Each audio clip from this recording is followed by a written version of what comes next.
To this Institute for Molecular Science and Engineering's webinar, which will be about non-invasive drug delivery to the brain using short pulses of ultrasound. And our presenter is Dr. James Choi, who's a senior lecturer in the Department of Bioengineering at Imperial College London. This webinar is part of a webinar series called Molecular Level Understanding is Crucial for Targeted Drug Delivery to the Brain. And I'm Dr. Sophie Morse. I'm a research associate in the Department of Brain Sciences at Imperial. And you'll now, if you check out the chat function, you'll be getting some useful links to the Institute's Eventbrite page, where you can find the registration for all the upcoming webinars, and you'll also be able to find the YouTube channel where all previous webinars are uploaded, and the blog, as well as the Never Lick the Spoon podcast and all previous briefing papers, and lastly the registration to the newsletter so that you can keep up to date with all of the IMSE news and events. So just to make sure that you have a smooth webinar, please make sure that your microphone and video are turned off. If you wish to ask a question, please put your question in the Q&A function and not in the chat function, and we'll answer all the questions at the end. If you have any technical difficulties, just message the IMSE Imperial privately, and a member of the team will try to help you. So I'm now going to introduce our speaker today, Dr. James Choi, who's a leader of the Non-invasive Surgery and Biopsy Laboratory and is a senior lecturer at Imperial. The purpose of his lab is to build incision-less microsurgical devices and methods, and the technologies that will come out of this lab, that are coming out of this lab, will provide a painless and infection-free different types of techniques with new capabilities. And the 5 different disciplines that this lab works mainly in range from the hardware, the algorithms, physics, biology, and ultimately the translation of this work to patients and clinical trials in the future.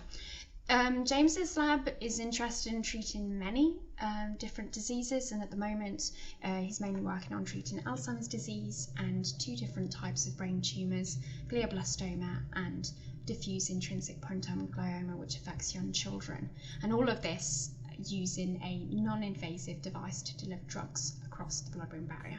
And with that, I'm going to leave the floor to James. Thank you. Thank you very much. It's a pleasure to be here. I just want to also point out that the chair is also responsible for a lot of the work that I'll be presenting today, and I'll point that out when that actually comes up. And so the main focus of this talk is to describe the work that I've been doing trying to deliver drugs across the blood-brain barrier. We use short pulses of ultrasound, which I'll talk about in more detail. But if anybody in the audience has molecules that they want to deliver, then this is something which I can describe in more detail, and hopefully this could lead to some collaborations with some of you or maybe others that you refer this to. So the big motivation for this work is what I'll start on. I'll talk about a quick introduction of ultrasound technologies in general and some of the past work I've done since the year 2000, so more than almost 2 decades, right? So, and then I'll describe the short pulse ultrasound technology that our laboratory is specializing in and developing. And I'll briefly describe some of the molecules we can deliver across the blood-brain barrier. And very briefly talk about the future plans as a final kind of slide.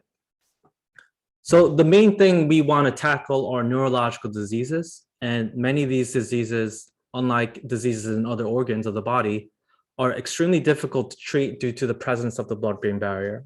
And this is reflected in really the scale of the diseases, the scale in which these diseases can affect the human population. So Alzheimer's disease is reported to have affect right now around 50 million people worldwide. This is expected to triple by 2050. That's larger than the population of Russia. The cost right now is estimated around 26 billion, and this again is gonna double in a few years. Then we have cancers, which have really terrible outcomes. So the 5-year survival rate for glioblastoma multiforme is around 5%. And for diffuse intrinsic pontine glioma, which is a pediatric brain cancer, the 5-year survival rate is around 2%. And this is, many of us think that this is not due to the lack of good drugs. There are a lot of good drugs that reach clinical trials, but ultimately they fail because they can't get into the brain. And now the brain, you can think of as being separated into two compartments, the parenchyma and the brain tissue where the neurons and the microglial cells exist. But when you administer your drug, it first enters the blood supply, okay, if it's by an intravenous injection. And this is separated, it's a separate compartment from the rest of the brain tissue, which you want to treat. So Alzheimer's disease, for example, has plaques that develop within the parenchymal tissue of the brain, and that is separate from the blood. Now, if you zoom in to the blood supply, what causes the separation between the blood and the rest of the brain tissue is if we focus in on the small capillaries, which is where most of the nutrient and waste are exchanged. And in most organs, this is a bit leaky and allows for some transfer of nutrients and molecules in a slightly less regulated way. But the blood-brain barrier is extremely tight in the brain. And so your capillaries are surrounded by a very complex system of things. So it's a transport barrier, it's a physical barrier, it's an enzymatic barrier. All these things and all these components and molecules and structures come together to really separate the blood from the brain compartment. Now, collectively, what this ends up doing for us who want to treat the diseases is that approximately 99% of all drugs greater than 400 Dalton cannot cross the blood-brain barrier. So 400 Dalton is a very low molecular weight. And so this excludes most drugs from entering the brain tissue. And so there has to be a lot of strategies clinically to try to get more drugs into the brain tissue. One of the obvious things to do is just increase the systemic dose of the drug. But the problem is what happens, a lot of these drugs then enter, they end up failing in clinical trials due to unwanted side effects, potentially in the eye or the liver and other organs, but also in the brain. So if the drug is going to regions of the brain where you don't want it to go to, that can also introduce some side effects. But one of the hidden side effects of the blood-brain barrier is that many more drugs don't even enter clinical trials because they really have no hope of accumulating in the disease region at sufficient concentrations. And so this is a very big problem for the treatment of neurological diseases, and really is something that I'm really focused on trying to address. Now, over the last 2 decades, focused ultrasound has become a very strong emerging technique for delivering drugs across the blood-brain barrier. I'm going to very briefly describe how it's implemented. There's really 3 main components that you need. And then I'll talk about more details about kind of what needs to be done.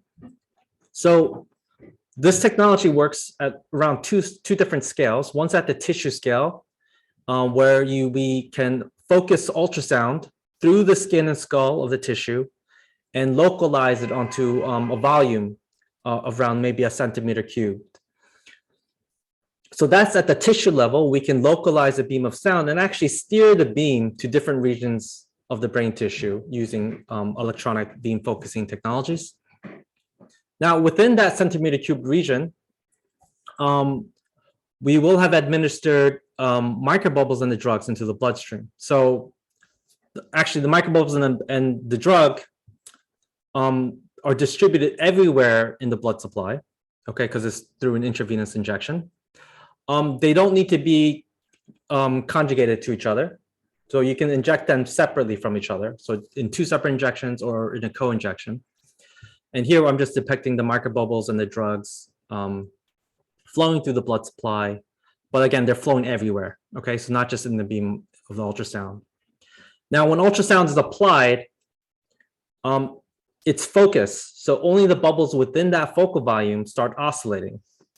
And so that's where the blood-brain barrier opening happens. Okay, so the microbubbles are not localized, but the ultrasound beam is, and therefore you're only activating the microbubbles where you want them to. And so that causes the opening, and I'll show you more details on that. So there's three main components that we need. The ultrasound beam needs to be focused properly through the skin and skull. The microbubbles need to be flowing to the bloodstream, and the drugs need to be present either before or after the event has actually happened. And that will depend on the type of opening that you're creating with the microbubbles. Now you may ask, what's the mechanism? This is something we're trying to figure out. We have a general sense that it's a mechanical stimulation of the blood vessels. And this could be delivering the drugs via different routes, perhaps through the tight junctions, or through an evoked response such as transcytosis. But this is something that we still need to kind of pin down and get to the bottom of. At the moment, all we know is that the drugs can be delivered across the blood-brain barrier and into the parenchyma. Now, this all started in 2001 by Kullervo Hidinen and his colleagues back in Harvard. He's now at the University of Toronto. And when he published this study in radiology in 2001, it just created a huge amount of excitement in the ultrasound community and actually captured the imagination of the neuroscientists and the neurologists.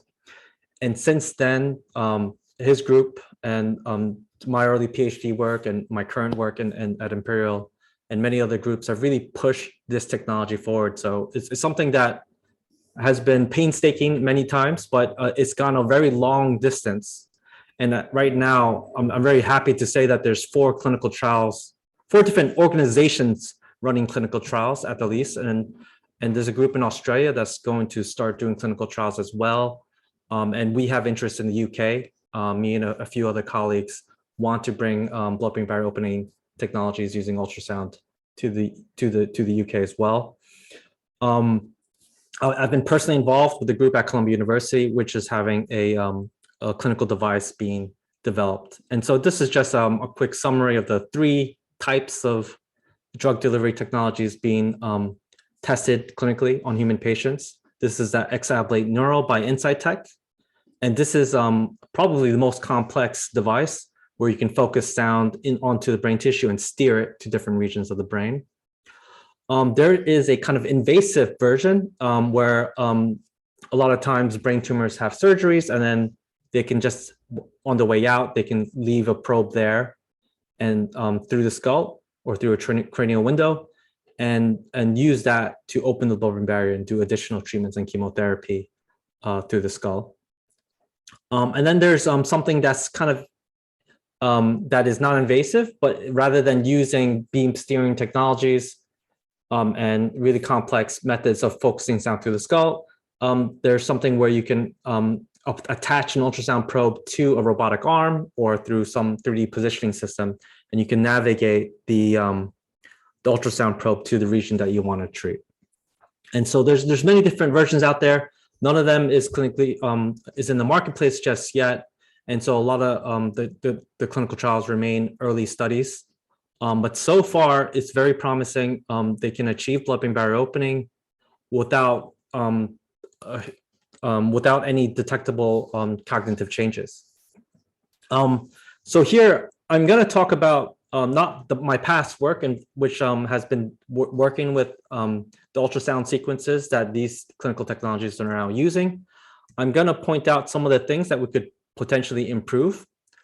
And so my lab is a technologies laboratory, and we want to see how we can make get the drug delivery even better in terms of distribution and have less and less side effects associated with the ultrasound beam itself. So some of there's 4 things I've been focusing on. One is looking at the distribution of the drug within the ultrasound beam.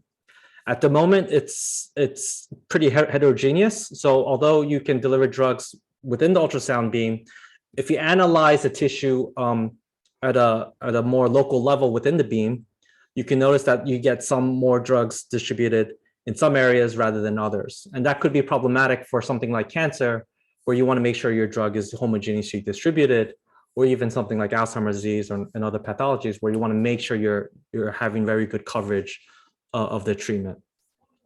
One thing which can sometimes be seen as a good thing is that the blood-brain barrier takes some time to return to its normal permeability using current methods. And so that right now is around 4 to 48 hours. And so we've been seeing that as a good thing, because if you want the drugs to be continually infused into the body and delivered, then you can take advantage of it being open for extended period hours. You can also see that as a negative thing, because what that means is you're continually having the blood-brain barrier open so that all the blood plasma proteins and molecules can continue to extravasate during that time period. And so our goal here in our laboratory is try to reduce that as much as possible. Damage, and I guess I would say collateral effects or side effects due to the ultrasound beam. A lot of this is still difficult to really characterize because it depends on the type of ultrasound beam you're applying. At the moment, I would say that there is some amount of collateral side effects associated with applying the ultrasound beam using the current technologies. But the good thing is that it can be reversible, and some of this clears up somehow due to some healing effect within the brain. And then finally, the third thing that we want to minimize is toxicity. So again, this is associated with reversibility. If you keep the blood-brain barrier open for long periods of time, you do get blood proteins such as albumin and immunoglobulins into the brain. Now, all collectively together, this is not a huge issue for something like glioblastoma multiforme or DIPG, where you really need the drugs to get delivered across the blood-brain barrier. But if we start looking about the second phase of spreading out this technology, we want to basically spray the ultrasound beam to potentially huge hemispheres or the entire brain. And so we need to really minimize and make sure that we can improve the safety even further to a technology that's also already doing pretty well. Now, this slide is a bit technical. I'll slowly break this down to you in a way where I hope it makes sense. The long pulse sequences on the left is what's being applied clinically. Okay, so this is what's actually being used, and this is my past work has been focused on that. I'm trying to develop this sequence so that we can understand how that's associated with safety and drug distribution. What we've been developing now in our laboratory is something called the rapid short pulse sequence. And that's the diagram on the right side. Now, the way we open the blood-brain barrier using the long pulse sequences is when we have microbubbles distributed within the bloodstream, we apply ultrasound for what we call a long pulse. Okay, what this is typically between 1,000 and 10,000 pressure oscillations. So as the microbubbles are flowing through the bloodstream, it's exposed to this oscillatory force, so oscillatory pressure that will go from high pressure to low pressure 10,000 times. So effectively, a bubble could potentially expand and contract within the blood-brain barrier 1,000 to 10,000 times. Okay. What we're doing on the right-hand side with the rapid short pulse sequences is we're only oscillating those bubbles for 1 to 5 cycles. So the bubbles are only oscillating 1 to 5 times. And then we turn it off for a very short period of time, so around 800 microseconds, and then we oscillate it again. And the idea here, but it has to be proven, is that we're gently oscillating the bubbles, turning it off, letting it move, gently oscillating again.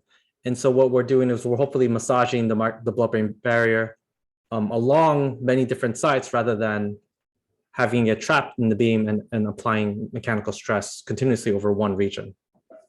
So we think through this designed sequence, we can have a little bit more nuanced control of the microbubbles, applying a little bit gentler force to the blood-brain barrier.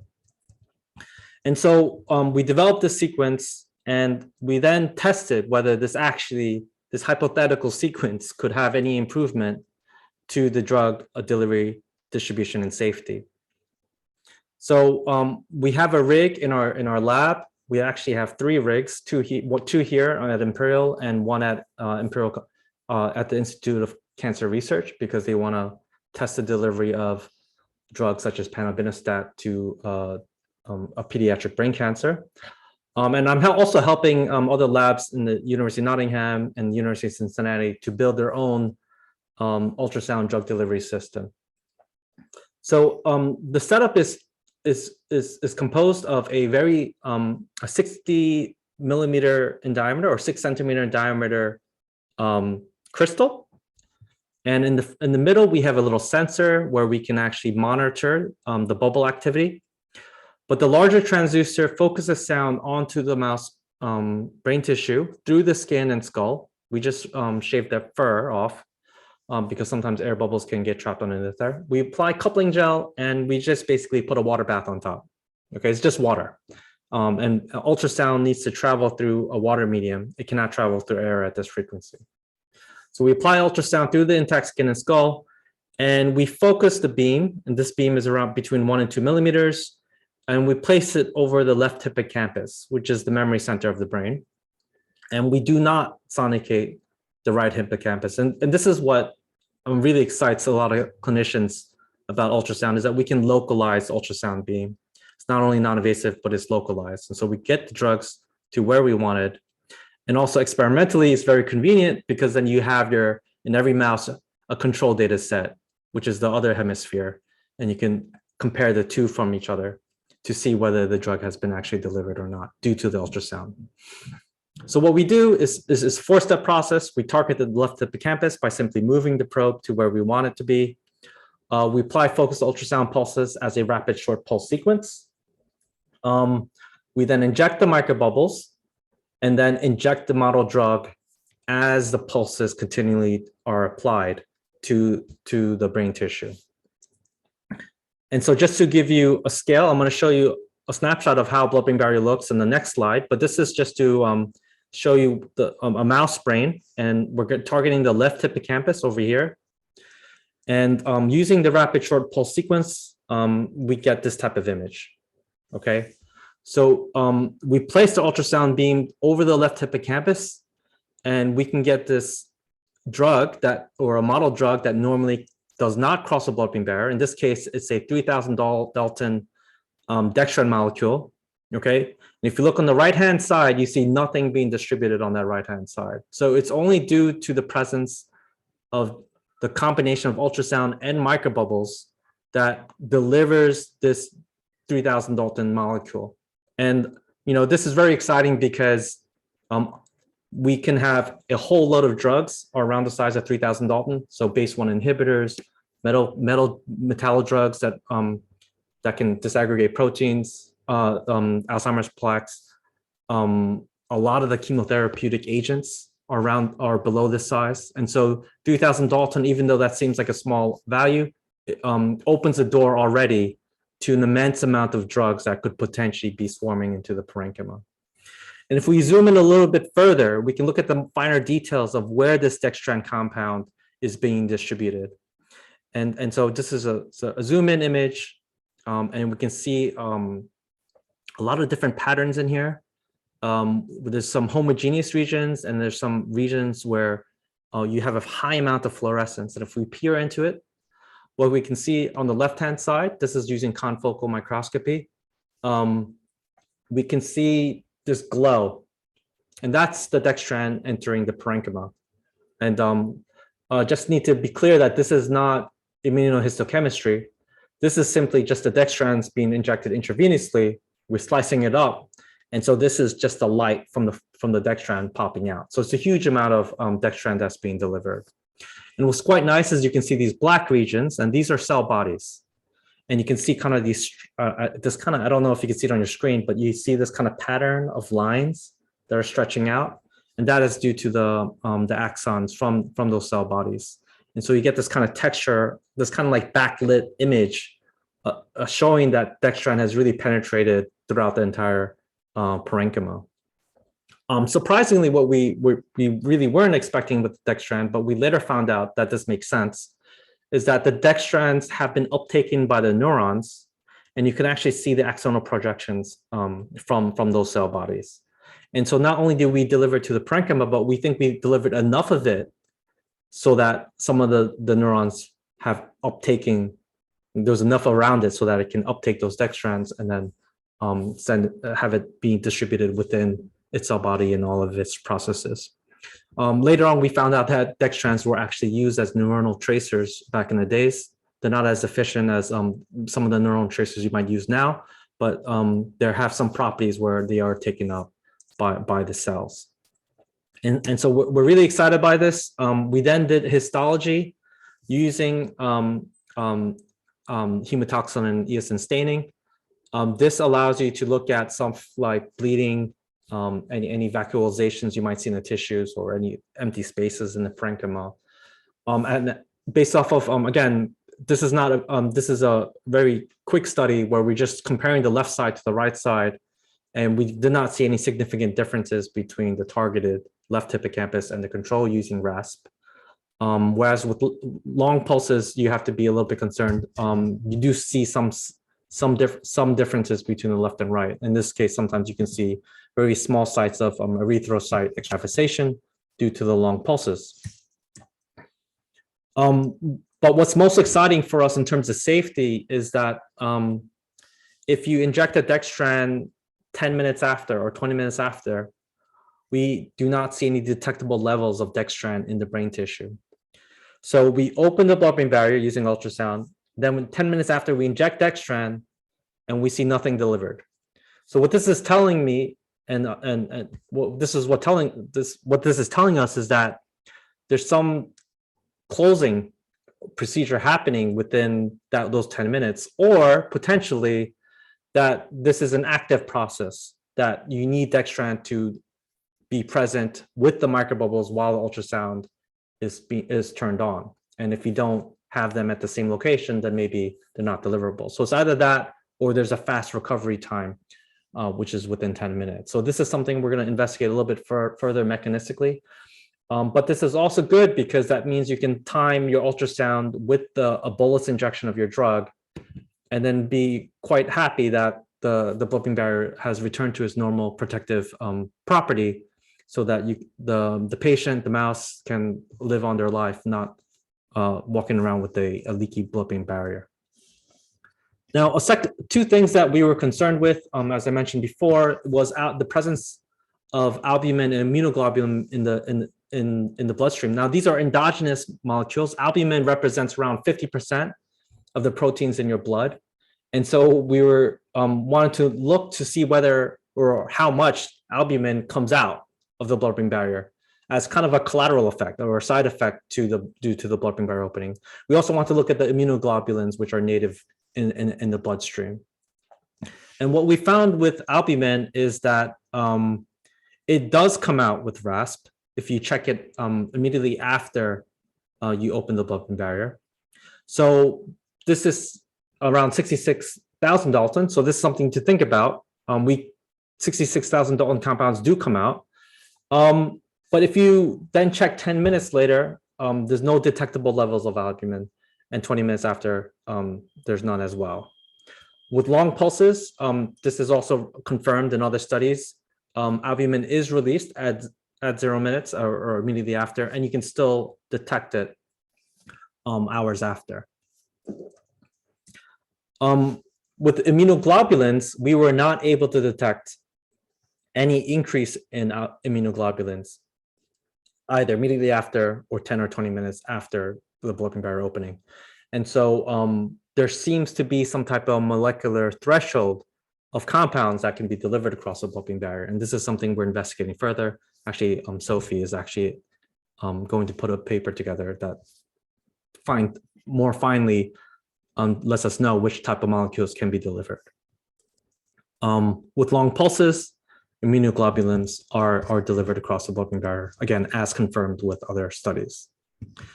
So just as a general description, we think that we are improving the distribution, the reversibility, we're improving the safety and reducing toxicity. And so we can get the drugs delivered across the blood-brain barrier with less, I guess, side effects associated with it. And so we're really excited about taking this technology forward, potentially as hopefully implementing it within the clinical trials technologies that are available, or creating a separate device that can then be used to open the blood-brain barrier. So that's where we're going to move forward with that.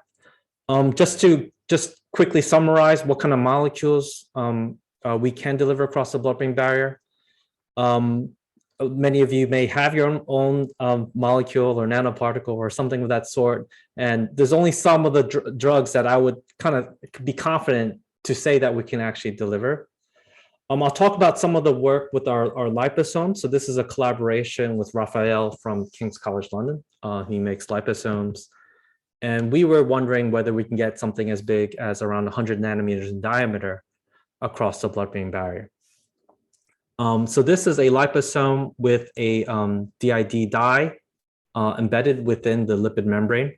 And we size it to be around 99, 97.8, 97.9 nanometers in diameter. And we tested it with RASP and long pulses. And at a lower pressure, 0.35 megapascal, which is around the same pressure shown with the previous study, we could not deliver the liposomes. Okay, so what this is again telling us is that there is a size threshold. So we know that immunoglobulins couldn't get delivered at that, and then liposomes, and so we're not too surprised that liposomes we cannot deliver at that same pressure. With long pulses, it looks like their threshold's a little bit higher. And so you can deliver liposomes with long pulses at the lower pressure. Now, if you want to deliver liposomes with RASP, you have to increase the acoustic pressure. And what we're showing that around 0.53 megapascal, you do indeed get the liposomes delivered across the blood-brain barrier and to the region. And so here are some qualitative images conveying what I just said. So when RASP is applied at 0.35 megapascal, we don't see any difference between the left treated region and the control region on the right side. And the same is true for 2 hours later. When you apply RASP with a higher pressure, however, you do get the liposomes delivered, but it's in a very different distribution pattern than we saw with a 3 kilodalton dextran, which is telling me that there might be greater amounts of blood-brain barrier opening in some regions than others, which is allowing the liposomes to be delivered across the blood-brain barrier. And we just compared this to the long pulses and try to see whether the distributions are different. And here what we can notice, one thing that we've observed was that the diffusivity of the liposomes is a little bit better with RASP, potentially due to the fact that we're letting the bubbles distribute better a little bit throughout the brain than the long pulses.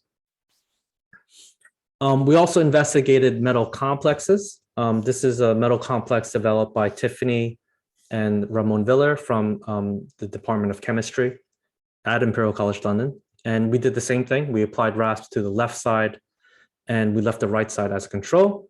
He developed this really brilliant drug with Tiffany. And because the metal complexes can't be stained with using immunohistochemistry, and we didn't have our fluorescent probe to it, so we had to use this technique using a laser to then detect the presence of platinum. And here we're just showing that we have delivered it to the left hippocampus. And they were able to show in vitro that this drug reduces the presence of the plaques that are present within Alzheimer's disease. And so right now, what we're doing ongoing, Sophie is actually leading this. We're doing a chronic treatment where we're applying and delivering this compound or a variation of this compound 3 times over 3 weeks. And the results are very promising. But we haven't published that just yet. And so we can actually see very, very good results due to the presence and the delivery using ultrasound as to compare to if you just injected that drug intravenously on its own. So our understanding at this moment, based off of collecting all the data from all the different papers and some of the work that Sophie is doing right now, is that for the drug that we want to deliver, there is pressure dependence. So if you want the ultimate safety profile within RASP sequences, you have to use the lowest pressure, which is right around the pressure threshold required to open the blood-brain barrier. So that's between 0.3 and 0.4 megapascal when you're using a 1 megahertz pulse. And with that, we can deliver biotin, metal complexes, base 1 inhibitors, dextran, albumin. We're also testing a single domain antibody fragment. And so we can deliver all these using a safe pressure. We get that really nice 10-minute closing period. But the highest compound that we can actually detect using this lower pressure is 66,000 Dalton, which is albumin. But we have to be a bit careful with this because albumin is present within the bloodstream at such a high concentration. And so would we still get the detectable levels of the drug if we had a systemic dose of a drug rather than something like albumin, which is highly present already.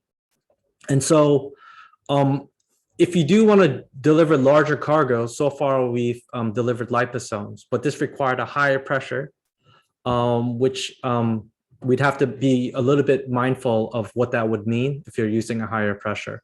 So with this in mind, right now, our future plans is to work with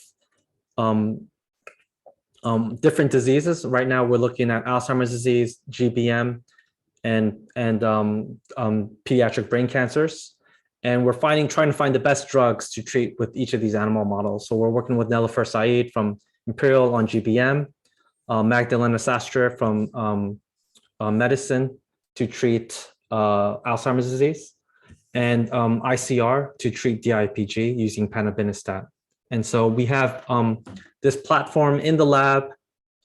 It's ready for people to use. Just send me an email if you're interested in delivering a compound.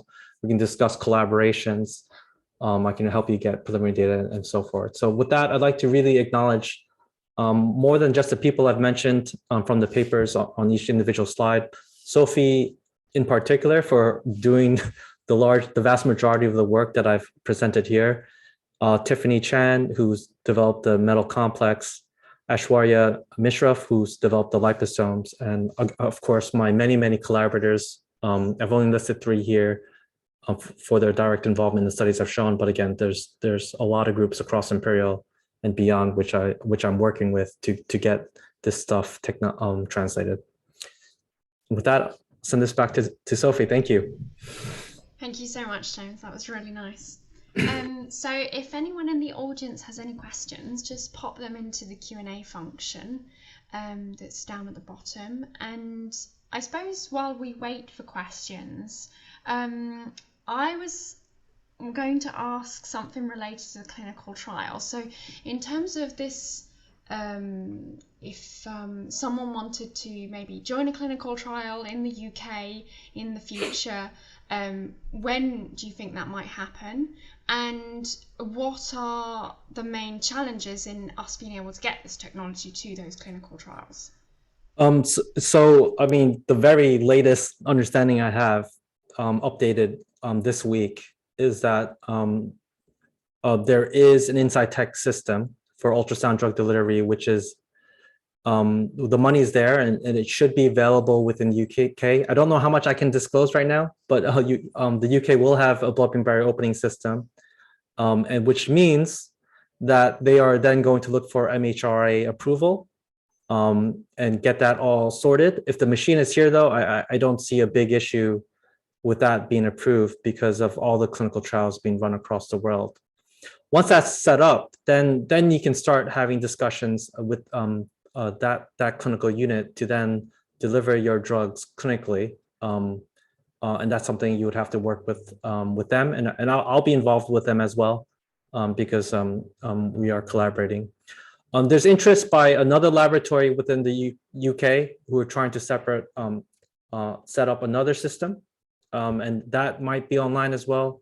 It'll be a cheaper version, and that can then access more hospitals than the inside tech system. So there's a lot of movement on this front. And also our laboratory is going to develop our own short pulse device, something that can take advantage of the better safety features that we're able to achieve in mice, but we need to kind of reproduce that in larger animals and in human patients. Cool. We have a question in the chat from Elias Sadie. They're asking, can microbubbles aggregate and lead to emboli in the brain? Not these microbubbles. These microbubbles have been clinically approved and designed as an ultrasound imaging contrast agent. So they're used for cardiac imaging and the diagnosis of liver diseases. They're being used at Charing Cross Hospital every day, multiple times to make these diagnoses. And so we're just repurposing them for the use of blood-brain barrier opening. So on their own, they will not cause any emboli, and that's really not a concern at all. The second question in the chat is from Jeffrey, and actually I think you've answered the first part of the question, but he's also asking whether the size or nature of the microbubbles influence the efficacy of delivery. Yes, we very much think that the size of the microbubbles are an important aspect. And I've published a work on this back in 2010, showing that the pressure threshold required for opening the blood-brain barrier really depends on the size of the microbubbles. And so we are trying to find ways of controlling the size of the microbubbles so we have a little bit more reproducible and even safer potentially outcomes than what we're having right now. Cool. And I guess another thing that the audience might be interested in is other diseases. So you've talked about using this for Alzheimer's disease and brain tumors. What other diseases might this be useful for? You name it. I think that's really a hard question to answer because there are so many neurological diseases out there that we'd like to treat. Parkinson's disease is something that I'm personally interested. Then there's also these horrible rare diseases such as Rett syndrome, and there's like carbohydrate deficiencies in the brain where they have drugs that are known to work, and so just delivering that into the brain, even though they're rare diseases and they don't affect a huge population, but the fact that there's a drug that would work, by all means, then I would like to also address those rare diseases as well. We have another question. Would this system be able to be used with lectin staining in order to find the glycobiology structure of a triple breast cancer cell to a normal one? I would have to look at the lectin staining molecule and look at this, I guess, safety, what do you call it, and toxicity data to see whether that's actually safe to deliver in vivo. If it is, and if it is working for in other ways, such as immunohistochemistry, it should be possible to use that molecule or some other version of it to identify something. But then I guess you would have to use an MRI contrast agent or some other way of detecting whether that breast cancer cell is there in vivo or not. And we are doing some work with Professor Nick Long and others to try to find ways of getting targeted compounds plus a probe, potentially a PET tracer or an MRI contrast agent, to then diagnose the presence of that compound. So that's really interesting. Okay, so if we don't have any more questions coming through, I'll close this seminar. I'd like to thank James very much for giving such an interesting talk and for getting through these questions, and a recording of this webinar will be put up on the IMSE YouTube channel very soon, and you can find a link for this in the chat function. And the next webinar in this series will be on Tuesday the 1st of February at 4 p.m. and this talk is going to be given by Professor Min Hayatou, and the topic is the development of bacterial viruses into a delivery technology for therapeutic nucleic acids against cancer and other human diseases. So thank you very much everyone for being here today, and have a lovely evening. Thank you. Thank you. Bye-bye.